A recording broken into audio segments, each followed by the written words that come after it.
میں تہاڈے نال ایک گل کرن لگا بڑی ڈاڈی۔ غزوہ خندق دے موقع تے پتہ ہے نبی علیہ السلام ایک ٹائم ایک صحابی نو ادھی کھجور دیندے سن، ایک ٹائم ادھی کھجور، تائیاں صحابہ پیٹ تے پتھر بن لے، کمر تے سیدھی رکھنی۔ لیکن میں خدا دی قسم نہیں پڑھیا، کسی ضعیف تو صحیح حدیث ہی نہیں پڑھیا۔ ادھر جناب 50,000 دا لشکر سی، اٹھ ذبح ہو رہے سن، 24 گھنٹے روٹیاں چل رہی سن۔ میں نہیں پڑھیا کہ کسی صحابی نے خفیہ طریقے نہ جا کے انہاں دے ایک برکی بھی کھادی ہوئے۔ اپنے اندر غیرت پیدا کرو، دم خم پیدا کرو۔ کیوں قرضے لیندے ہو؟ سانو انہاں قرضے دی لوڑ نہیں ہے۔ اے کیڑی تسی جناب امت مسلمہ نو کنگال کر کے رکھ دیتا، بیکاری بنا کے رکھ دیتا تسی۔ میں قسم بخدا یہ بھی نہیں پڑھیا کسی ایک صحابی نے کہا ہوئے حضور مر گیا، پہلے خندق کھودی پھر مٹی چائی، ہن 50,000 دا لشکر آ کھڑا ہویا۔ پتہ ہے جدو عمر بن عبد ود گھوڑے دی چھال مرا کے ادھر لے آیا نا، خندق عبور کر لے آیا تے مولا علی انہوں قتل کیتا۔ اس تو بعد 50,000 پورا لشکر خندق دے کنارے آ کھڑا ہویا۔ انہاں کہا لو جی سارا لشکر عبور کرو تو مدینہ پاک تے حملہ کرو۔ اس ویلے پھر پتہ ہے کی ہویا؟ رسول اللہ خود تلوار پکڑ کے کھڑے ہو گئے۔ حضور خود تلوار پکڑ کے کھڑے ہو گئے۔ 50,000 دا لشکر ادھر کھڑا سی اور پورا عرب مومنٹ آیا سی۔ آج لوگ کہتے ہیں منفی بات نہ کرو، میں کہا لا الہ تے جھگڑا ہویا۔ لوگا کیا جناب 360 بت اسی کعبے وچ رکھے ہوئے، اتے حبل بدے ہویا، لات و منات بار سارے بت سجائے، گھراں وچ ہی بت سجائے۔ حضور تسی کیویں کہندے ہو لا الہ؟ کہندے جی منفی بات نہ کرے۔ میں کہا اسلام شروع ہی منفی تو ہوندا، بچے پڑھ پہلے اسلام دی تعلیم۔ جھگڑا ہی اس تو ہویا، پتھر بھی پہلے حضور نو صادق امین نہیں سن کہندے ہو۔ آج ساڑھے مولوی کہندے فلانے انگریز نے حضور کی بڑی تعریف کی، میں کہا تینوں عقل ہی کوئی نہیں تا ایڈا جے حضور نو مندہ سی تے پھر حضور دا کلمہ کیوں نہ پڑھیا؟ حضور نو نبی کیوں نہ منیا؟ حضور بڑے سپہ سالار تھے، بڑے منتظم تھے۔ جب تو نے منتظم بھی مان لیا، سپہ سالار بھی مان لیا، تو پھر تو نے نبی کیوں نہیں مانا؟ جھگڑا تو ہوئے ہی تھے، صادق الامین نہیں منتے سنو۔ لیکن جب حضور نے فرمایا میں نبی ہوں، تو پھر وہی ابو جال سی جڑے رسول اللہ کے بارے کیڑے کیڑے ظلم حضور نال کیتے انہوں۔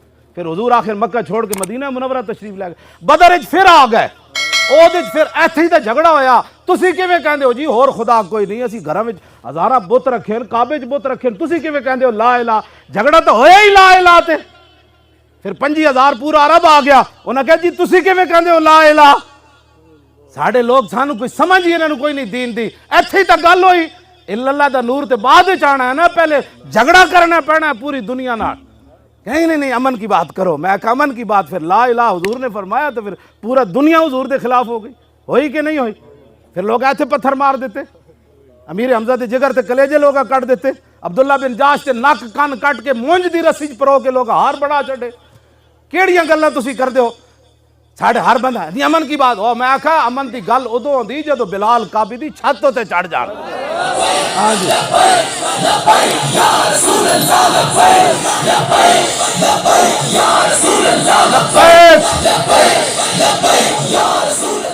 تیری میری نماز ستیاں قضا ہوندی، تیری میری نماز گپاں ماردیاں قضا ہوندی، تیری میری نماز شادیاں ویاواں وچ قضا ہوندی، تیری میری نماز کھیل تماشاں وچ قضا ہوندی۔ سن ذرا جنہاں دا اسی کلمہ پڑھیا، جدو کافر سارے آ کے کنارے کھڑے ہو گئے، پھر حضور تلوار پکڑ کے خود کھڑے ہو گئے۔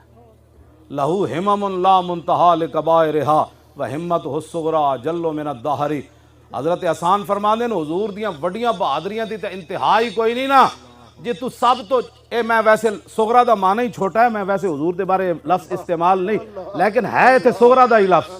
ہن پھر میں یہ ترجمہ اور کی کر سکنا، ورنہ میری زبان ہے میں یہ ترجمے کد نہیں کیتے۔ ہاں جی ہے صغریٰ دا لفظ، وہمتہ الصغریٰ اجل من الدہر۔ حضرت حسان فرمانے لہو ہمم لا منتہا لکبائرہا۔ حضور دی جنیاں بہادری تے شجاعت تے دبدبہ تے روب جڑا اللہ نے اپنے حبیب نو عطا فرمایا نا، وڈا تے انتہائی کوئی نہیں۔ جیڑی تو سمجھے نا چھوٹی آپ دی ہمت ہے، وہ اس طرح کہ ساری دنیا حضور دے مقابلے کھڑی ہو جائے، حضور تنہا بھی کھڑے ہون تو پوری دنیا حضور دا مقابلہ نہیں کرے۔ قصیدہ بردہ شریف امام بوسیری لکھا کہ انہ وہو فرد فی جلالتہ فی عسکر حین تلقاہ وفی حشمی۔ فرمایا رسول اللہ جدو تنہا بھی کھڑے ہوندے سن نا تے پتہ لگدا سی حضور دے نال لکھاں دا لشکر کھڑے ہوئے۔ حضور دیاں نمازاں کیویں تیریاں میریاں نمازاں کیویں قضا ہوندیاں؟ صحابہ کہندے جب لشکر سارا آ گیا حضور تلوار پکڑ کے کھڑے ہو گئے، فرمایا جو کوئی جنا تے اگے آؤ، آؤ اگے۔ پھر زور دی نماز بھی حضور دی قضا ہو گئی پیرا دیندیاں، پھر عصر دی بھی قضا ہو گئی، پھر مغرب دی بھی قضا ہو گئی، پھر عشاء دی نماز حضور آخری ٹائم جا کے پڑھی۔ اے کیوں نہیں اسوہ حسن مولویاں تے پیراں بیان کیتا رسول اللہ جی؟ اتنے جی اسلام اخلاق سے پھیلا۔ میں کہا رسول اللہ حضرت عدی بن حاتم تائی دے پتر واسطے حضور اپنی او گدہ بچھا دین جدے تے حضور خود سوندے سن، اے بھی اخلاق ہے۔ تے حضور ابو جال دی گردن کٹوان واسطے تلوار دیون، اے بھی اخلاق ہے۔ ہاں جی، تو کیڑیاں گلاں دین دیاں کرنا جناب؟ شاہ جی یہ لوگ کی گلاں کرنے؟ رسول اللہ این تلوار چاہی میدان عہد وچ، حضور نے این تلوار چاہی۔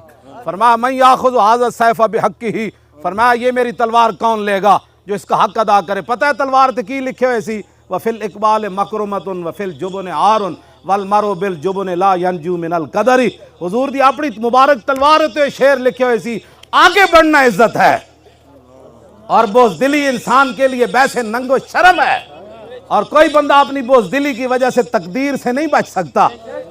او تلوار دی گل کیوں نہ کر دے بھائی؟ میدان عہد وچ حضور نے تسبیح تک کسی نو نہیں دیتی، حضور نے تلوار چاہی۔ فرمایا یہ کون لے گا تلوار؟ اس تلوار دی گل کیوں نہ کر دے؟ آج ٹرمپ جڑا ایٹم بم بنا کے بھی امن والا، تے تسی اپنے محبوب علیہ السلام دی تلوار دی یہاں یوں کر دیو۔ بس دل بندے دا کم ہی کوئی نہیں وہ دین دی کی ترجمانی کرے، ترجمانی اینج کرے جو میں حضرت ابو دجانہ کی تھی۔ اینج حضور تلوار چاہی، فرمایا اس کا حق کون ادا کرے گا؟ ابو دجانہ آگے چلے گئے، حضور اس کا حق کیا ہے؟ فرمایا اتنا اس کے ساتھ لڑا جائے کہ یہ تلوار ٹیڑھی ہو جائے۔ عرض کی اس کا اور کیا حق ہے؟ فرمایا جس کے ہاتھ میں ہو وہ میدان سے نہ بھاگے۔ عرض کی اس کا اور کیا حق ہے؟ فرمایا یہ کسی مسلمان پر نہ چلے۔ ابو دجانہ عرض کی تھی حضور میں نہیں دو، میں حق ادا کروں گا۔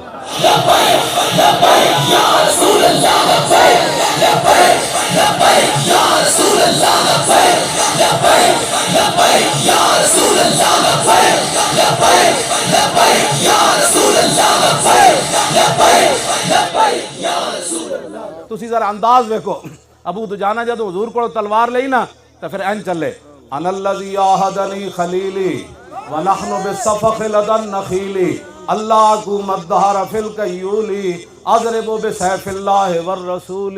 این چلے، این کر کے چلے۔ فلما راہ النبی صلی اللہ تعالی علیہ وسلم حین یتبختر فقال حاذی انا لمشیۃ یبغض اللہ تعالی الا فی ھذا الموطن۔ حضور نے فرمایا یہ چال اللہ کو بڑی ناپسند ہے، یہ چال یہ بڑی ناپسند ہے، یبغضو یہ مبغوض چال ہے، اللہ اس پر غضب کرتا ہے جو آدمی ایسے چلتا ہے، یہ بڑی مبغوض ترین ہے۔ کیوں جی؟ لیکن اللہ فی ھذا الموطن، فرمایا میرے دشمنوں کے سامنے یہ چال پسند ہے اللہ کو۔ جب یہ چال پسند ہے تو میں مولوی خادم بڑی سخت بات کرتا ہے، میں کہ چلے آؤ گل ہے ہی۔ جدوں حضور حدیبیہ دے مقام تو روک دیتا نا مشرکین نے، تسی عمرہ نہیں کر سکتے، دوسرے سال انہاں کیا تسی آ جانا۔ جدوں دوسرے سال رسول اللہ تشریف لے گئے تو حضور اونٹنی اتے سوار، حضرت عبداللہ بن رواح درباری شاعر اونٹنی دی نکیل پکڑی تے صحابہ ویکھیا اے پچھلے سال جڑے جنہاں عمرہ نہیں کرن دیتا او اگے کھڑے ہوئے سن۔ حضرت عبداللہ بن رواح اپنے آپ تو باہر ہو گئے، فرمایا خلو بن الکفار عن سبیلی الیوم نضربکم علی تنزیلی ضربا یزیل الہام عن مکیلی ویزل الخلیل عن خلیلی۔ حضور دے دشمنوں نے ویکھ کے ان کو امن یاد آتا ہے۔ عبداللہ بن رواح درباری شاعر فرمایا ہٹ جاؤ اے کافر دے پترو، حضور